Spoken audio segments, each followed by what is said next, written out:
Le Seigneur soit avec vous. Lecture de l'Évangile de Jésus-Christ selon saint Luc. En ce temps-là, l'ange Gabriel fut envoyé par Dieu dans une ville de Galilée appelée Nazareth, à une jeune fille vierge, accordée en mariage à un homme de la maison de David appelé Joseph. Et le nom de la jeune fille était Marie. L'ange entra chez elle et dit « Je te salue, comblée de grâce. Le Seigneur est avec toi. » À cette parole, elle fut toute bouleversée et elle se demandait ce que pouvait signifier cette salutation. L'ange lui dit alors « Sois sans crainte, Marie, car tu as trouvé grâce auprès de Dieu. Voici que tu vas concevoir et enfanter un fils. Tu lui donneras le nom de Jésus. Il sera grand et il sera appelé Fils du Très-Haut. Le Seigneur lui donnera le trône de David, son père. Il régnera pour toujours sur la maison de Jacob, et son règne n'aura pas de fin. » Marie dit à l'ange, « Comment cela va-t-il se faire, puisque je ne connais pas d'homme ?» L'ange lui répondit, « L'Esprit Saint viendra sur toi, et la puissance du Très-Haut te prendra sous son ombre. C'est pourquoi celui qui va naître sera saint. Il sera appelé Fils de Dieu. Or voici que dans sa vieillesse, Élisabeth, ta parente, a conçu elle aussi un fils, et en est à son 6e mois, alors qu'on l'appelait la femme stérile, car rien n'est impossible à Dieu. Marie dit alors, « Voici la servante du Seigneur, que tout m'advienne selon ta parole. » Acclamons la parole de Dieu. Louange à toi, Seigneur Jésus.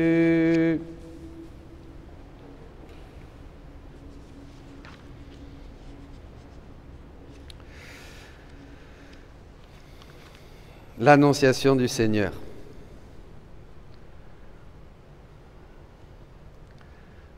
Ce matin, je réfléchissais, je priais, je me disais,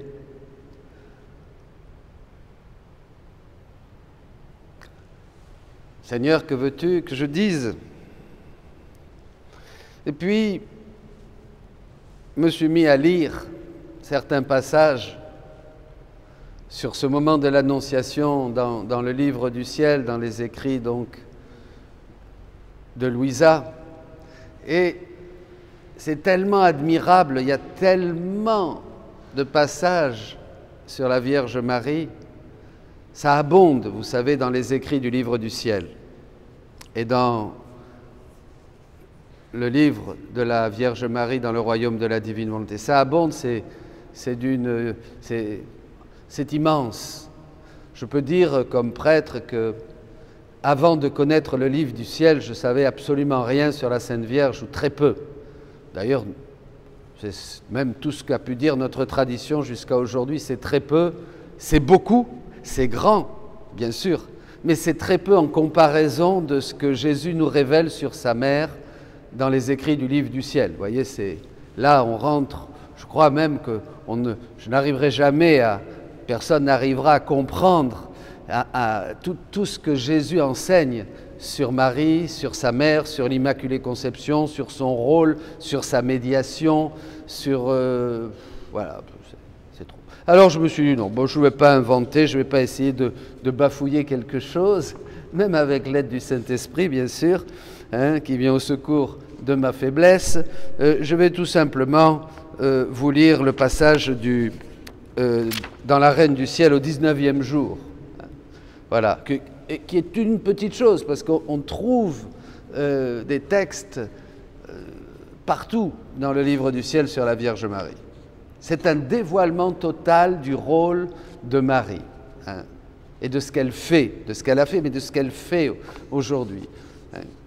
Pour préparer quoi? Le triomphe de son cœur immaculé. Vous vous rappelez Fatima, la danse du soleil, le triomphe du cœur immaculé de Marie? Eh bien, ce sont nous, c'est ces enfants, c'est nous tous qui, enfin, vivons dans le royaume de la divine volonté. Quand nous vivrons tous dans la divine volonté, à ce moment-là, ça sera l'accomplissement de cette parole aux 3 enfants de Fatima, ça sera le triomphe du cœur immaculé de Marie.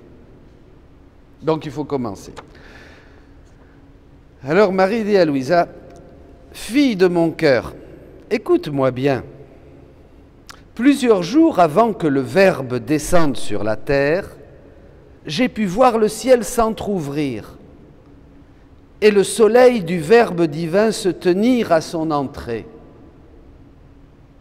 comme à la recherche de la personne vers laquelle il allait prendre son envol pour en devenir le céleste prisonnier.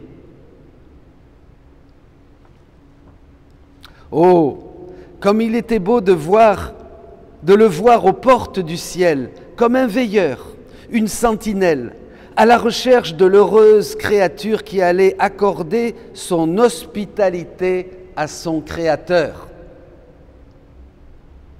Il faut quand même réfléchir qu'il s'agit de Dieu, la deuxième personne de la Trinité, donc ayant tous les attributs de Dieu, comme le Père et l'Esprit Saint, la divine volonté même, qui va s'enfermer dans une créature.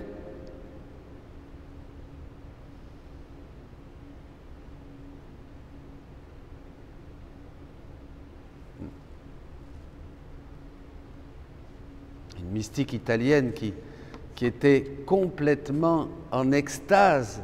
Je ne sais plus si c'est Angèle de Foligno ou une autre, je dis, devant le mystère de l'incarnation. C'est toute sa vie, elle a médité l'incarnation. Toute sa vie, elle a médité ce moment de l'Annonciation. Ouais, les mystères sont des choses qui sont incitatives, c'est-à-dire le mystère est inépuisable et il faut par la foi entrer dans le mystère, le méditer, le regarder, le méditer, le regarder et même faire notre ronde dans le mystère, c'est-à-dire le narrer. Faire des rondes, c'est pas seulement on va faire des rondes, alors on va là, non, c'est raconter à Dieu l'histoire de la rédemption, de la création. Bon. Alors, les divines personnes ne regardaient plus la terre comme un endroit inhospitalier parce qu'il s'y trouvait la petite Marie possédant la divine volonté. Marie, dès sa conception, le premier oui de Marie, vous vous rappelez, a été lors de sa conception immaculée. C'est là où elle a vu tous les dégâts qu'allait faire la volonté humaine au long de l'histoire. Et à ce moment-là, elle a même pas attendu une respiration, elle a dit oui à la divine volonté. Elle a mis sa volonté humaine au pied du trône divin, au pied du trône de la Trinité, et elle a dit oui à la divine volonté. La divine volonté a pris vraiment possession de tout son être, une mère de puissance, une mère de sagesse et une mère d'amour, les trois personnes divines, le Père, le Fils et le Saint-Esprit, et au sein de ces trois océans, la Vierge Immaculée a été conçue, parce qu'elle a dit oui. Bon. Alors donc elle possédait déjà la divine volonté. Et là elle va dire oui pour s'unir au fiat de Jésus, qui entrant dans le monde a dit « Tu n'as voulu ni sacrifice ni holocauste, nous l'avons lu, mais tu m'as donné un corps, ô Père, me voici pour faire ta volonté » dans la lettre aux Hébreux. Alors, elle continue. Elle constituait un royaume divin, la Vierge Marie Immaculée, où le Verbe pourra descendre en toute sécurité. Évidemment, Dieu ne peut aller que là où il est. Dieu ne peut aller qu'avec Dieu. Dieu ne peut pas entrer dans mon âme. Dieu ne peut pas, par la grâce bien sûr, mais Dieu ne peut pas vivre dans un endroit qui n'est pas divin, divinisé. C'est pour ça qu'il nous donne la divine volonté, pour que nous puissions l'inviter dans nos actes et que lui, donc, il puisse s'inviter aussi si nous l'invitons. Quand vous communiez, par exemple, dites toujours « je communie », mais avant « je m'unis à ta divinité », à ton humanité, à ta divinité, à ta divine volonté. Alors Jésus vient, et quand vous recevez l'hostie, il se trouve lui-même en vous, il est content. Sinon, Jésus dit qu'il reste le temps que ça se dissolve, il fait un petit tour et hop, il s'en va, parce qu'il ne se trouve pas, il ne se retrouve pas en moi. Bon, faut ça. Mais là, dans la Vierge Marie, c'était tout joli, tout beau, parce qu'évidemment, elle était totalement dans la divine volonté, donc Jésus était content, il venait, mais quand même, il allait être prisonnier, bien sûr. C'était pas comme... voilà. Mais ça, il l'a fait pour nous. Bon, elle constituait donc un royaume divin où le Verbe pourra descendre en toute sécurité, comme dans sa propre demeure, et où il trouva un ciel décoré d'une multitude de soleils provenant de la multitude des actes accomplis dans son âme par la divine volonté. Évidemment, la divine volonté accomplissait avec Marie des actes et des actes et des actes qui étaient des soleils. Comme nous, chaque fois que nous accomplissons un acte dans la divine volonté, pour plaire à Jésus, pour le faire avec lui, manger, boire, balayer, travailler, respirer, voilà, tout ce que vous voulez, hop, c'est un soleil. C'est un acte divin. C'est une vie divine. Les actes accomplis dans mon âme par la divine volonté. Débordante d'amour, la divinité enleva le manteau de sa justice qu'elle portait à l'égard de ses créatures depuis tant de siècles et le remplaça par un manteau d'infinie miséricorde. Évidemment. Jusqu'à l'incarnation du Verbe, toute l'humanité était enfermée sous le sceau de la justice, puisque nous faisions que des choses qui déplaisent à Dieu, et aucun de nos actes, jusqu'à l'incarnation du Verbe, était dans la divine volonté, était selon la volonté de Dieu. Quelques saints patriarches, bien sûr, ont été admirables et héroïques, mais enfin, on était tous sous le sceau de la justice divine. Et Jésus vient, il est le Sauveur, il est le Rédempteur, il nous sauve par sa croix, par son sang, il nous pardonne, il nous réconcilie avec le Père, il nous rachète, ça y est, nous sommes sauvés. Ah, c'est pas tout encore, c'est rien d'être sauvé. Jésus n'est pas venu pour nous sauver seulement. Il est venu pour nous refaire et nous rendre semblables à lui. Alors ça va être tout le travail qui va demander des siècles. Mais là, ce qui est important et que je veux vous faire noter, c'est que, comme le dit ici Marie, nous étions sous le manteau de la justice. Et Dieu va enlever le manteau de la justice à l'égard des créatures pour le remplacer par le manteau d'infinie miséricorde.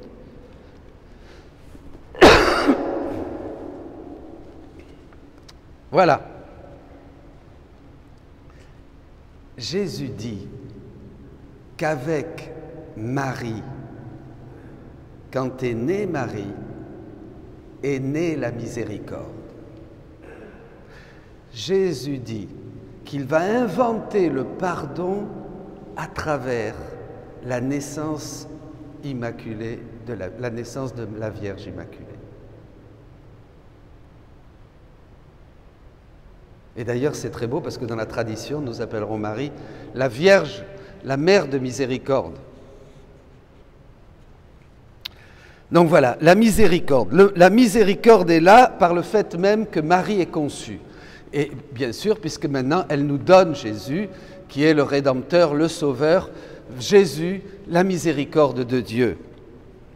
De plus, la divinité, elle décréta la descente du Verbe sur la terre. L'heure de ce grand événement étant venue, la plénitude des temps. Quand vint la plénitude des temps, Dieu envoya son Fils né d'une femme sous la loi. Vous vous rappelez? C'est la plénitude du temps, l'incarnation. La lettre aux Galates, chapitre 4, verset 6. À cette nouvelle, le ciel et la terre furent sidérés et se mirent à l'attention pour être les spectateurs de cet excès d'amour si grandiose, de ce prodige si extraordinaire. Voyez, je vous dis, il faut la grâce pour comprendre les mystères de Dieu. C'est-à-dire, il faut une vie de prière profonde. Sinon, on écoute ces choses comme si on écoutait ou si on vous lisait le bottin du téléphone, ça vous fait, ou alors, je ne sais pas moi, Paris Match, ou ça vous fait le même effet. Mais bien sûr, on écoute, ah ben oui, l'annonciation, celui qui n'a pas une foi vive n'est pas touché. Mais quand on a une foi vive, on se dit, mais mon Dieu, mais attends, qu'est-ce qu'il dit là? Qu'est-ce qui se passe? Vous vous rendez compte? La deuxième personne de la Trinité, qui naît dans le temps, dans le sein de la Vierge. Alors je ne sais pas si c'est là qu'on va le lire, mais et puis il est né, ça n'a pas été un processus, une transformation. Il est né, il avait la taille d'une noisette, mais tout formé, Jésus, avec ses petites mains, ses petits pieds, sa petite tête, son petit cœur, tout, comme ça. Il n'y a pas eu un embryon qui s'est développé, bien sûr. Vous comprenez? La taille d'une noisette. Tac, parfait. Formidable, extraordinaire. Alors tout le ciel est en extase, bien sûr. Pensez les saints, pensez à tout le ciel, les anges, parce qu'ils ne comprennent pas, parce que ces secrets n'étaient pas révélés aux anges. Personne. La première qui l'a su, c'était Marie, la Vierge Marie. Après Saint Joseph. Pas au début d'ailleurs. Quant à moi, je me sentis brûlante d'amour et me faisant l'écho de l'amour de mon Créateur, ça c'est possible dans la divine volonté, donc elle renvoie à Dieu son propre amour, je voulus former un immense océan d'amour dans lequel le Verbe pourrait descendre sur la terre. Ah là là, quel bonheur pour Jésus. Mes prières étaient incessantes et pendant que je priais dans ma petite chambre, à Nazareth donc, un ange me fut envoyé du ciel comme un messager du grand roi. Il se plaça devant moi et, se prosternant, il me salua en disant « Salut, ô Marie, notre reine !» La divine volonté t'a comblée de grâce. Elle a prononcé son fiat pour que descende sur la terre le Verbe divin. Il est prêt, il est derrière moi. Mais il désire ton fiat pour que s'accomplisse en toi son fiat. Elle devait dire oui, bien sûr. Elle devait dire oui à l'incarnation du Verbe, elle devait dire oui à tout le projet de la rédemption du genre humain auquel elle allait participer pleinement avec son âme, son esprit et son corps. Marie est vraiment co-rédemptrice. Tout ce qu'a fait Jésus, il a vécu sa mère. Et il l'a fait, il a pu faire tout ça parce que Marie lui a donné un corps.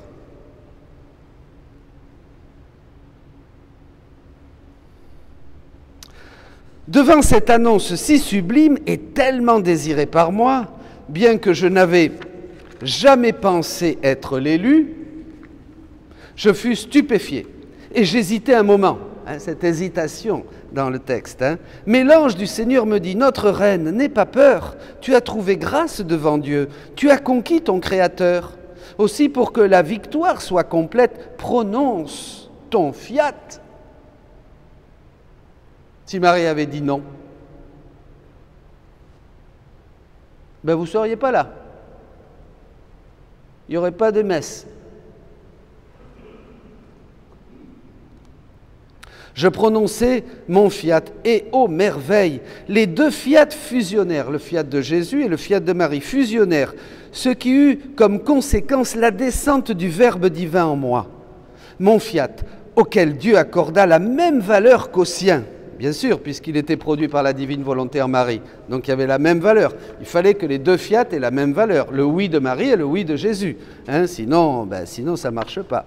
Mon fiat auquel Dieu accorda la même valeur qu'au sien donna vie à la toute petite humanité du Verbe divin, à partir de la semence que constituait mon humanité. Ah, eh oui. La semence a été prise de l'humanité de Marie. Le corps de Jésus vient, mais il a fallu 5 petites gouttes de sang, dit Jésus. Il a fallu que la Vierge donne quelque chose d'elle. Voyez ?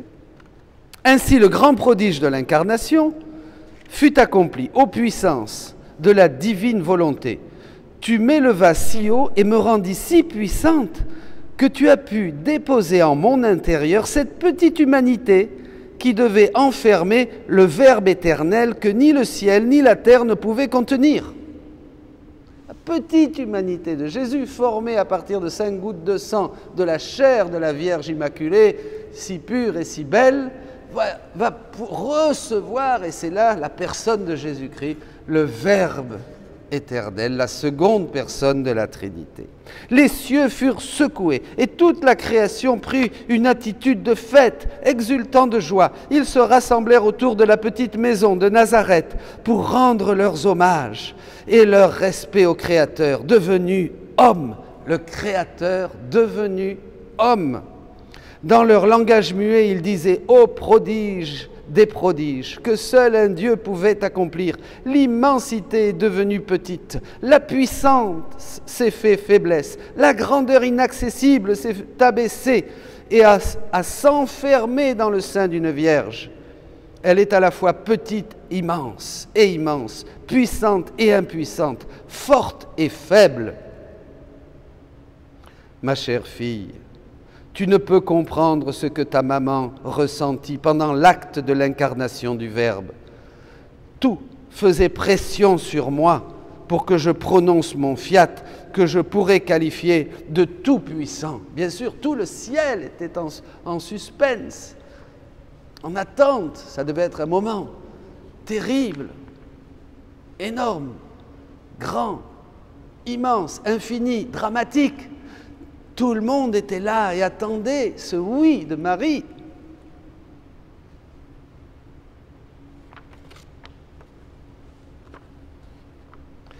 Que je pourrais qualifier de tout-puissant. Ma chère fille, écoute-moi bien. Combien tu devrais avoir à cœur de toujours accomplir la divine volonté et de vivre en elle. Ça, c'est pour nous. Jésus parle à Louisa, il nous parle à nous. Ma puissance est toujours là. Laisse-moi prononcer mon fiat dans ton âme. Mon fiat dans ton âme. C'est ce que nous demandons aujourd'hui. Nous demandons à Maman Marie, Maman Marie, prononce ton oui dans mon âme, que mon oui s'unisse à ton oui, que ton oui et mon oui, que ton fiat et mon fiat ne fassent qu'un pour vraiment plaire à Jésus, pour vraiment le séduire, pour vraiment faire qu'il ne puisse pas résister de venir en moi, œuvrer, régner avec sa divine volonté. Parce que dans un autre texte, plus loin, Jésus compare le fiat de Marie au fiat de Louisa, c'est-à-dire à notre fiat. Pour que la divine volonté vienne, opère et règne en nous, eh bien, il faut qu'on dise oui. Il faut qu'on dise oui. Bien sûr. Et là, ça change tout. C'est l'intention qui va changer. Et alors, là, tout ce que nous allons être, tout ce que nous allons faire, va former Jésus en nous et dans les âmes. Dès que vous dites oui, vous devenez la maman de Jésus. Dès que vous dites oui à la divine volonté, nous devenons cette seconde maman, ma maman, ma maman. Pourquoi? Parce que en disant oui, la divine volonté opère et règne en nous, nous nous unissons à l'acte unique et éternel de Dieu, donc nous agissons partout avec Dieu, comme Dieu. C'était la première et très belle antienne prière du début, puisque nous reconnaissons en lui notre Rédempteur, à la fois homme et Dieu, accorde-nous d'être participants de sa nature divine. Participant de sa nature divine, c'est-à-dire participer à son agir. Comment vous voulez participer à la nature divine? On ne va pas participer à la nature divine en ayant, je ne sais pas, une tête de Jésus comme ça, fabriquée de plâtre ou coloriée, ou maquillée de la Vierge Marie. On participe à la nature divine en agissant comme Dieu. Donc si on agit comme Dieu, on est un avec Dieu. Donc en étant un avec Dieu, eh bien, qu'est-ce qui se passe? Nous faisons la même chose que Dieu. Par Marie, nous formons des Jésus dans les âmes et dans le monde. Marie naît en nous au moment de l'incarnation. Et oui, Jésus naît en Marie, mais Marie naît aussi en nous. Et qu'est-ce qu'on va faire? Eh bien, on va faire ce que fait Marie. On va coopérer, on va collaborer à cette naissance de Jésus partout.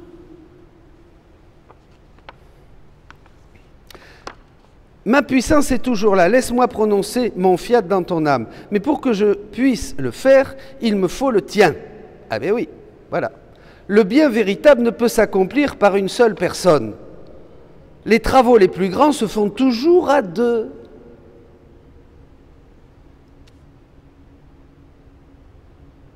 Dieu lui-même ne voulut pas accomplir le grand prodige de l'incarnation seul. Il m'a voulu avec lui dans cette entreprise. Par son action et la mienne, la vie de l'homme-dieu prit forme et la destinée de l'espèce humaine fut restaurée. Le ciel ne fut plus fermé et tous les biens furent placés entre les deux fiat. Disons ensemble, fiat, fiat, et mon amour maternel déposera en toi la vie de la divine volonté. Eh bien, mes amis, allons à ce moment de l'incarnation du Verbe. Mettons notre je t'aime sur chaque instant, chaque moment, chaque battement du cœur de Marie. Mettons notre je t'aime dans toutes les joies que cela a produit au ciel. Et demandons à Dieu de vouloir vraiment faire partie, nous aussi, comme Louisa, en prononçant notre oui, de cette restauration, de cette restitution, de ce retour de l'homme à son point d'origine, en Dieu.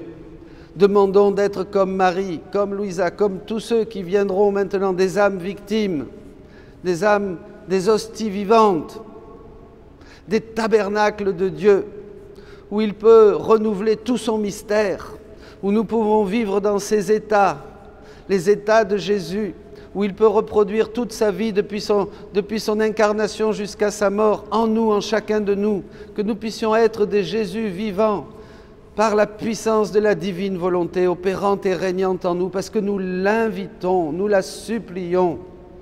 Nous prononçons notre oui à chaque fiat, à chaque événement, dans chaque circonstance. Demandons au Seigneur d'être tout à lui et lui tout à nous. Ave Maria Purissima. Soyez bénis. Ô Marie conçue sans péché, prie pour nous qui avons recours à toi.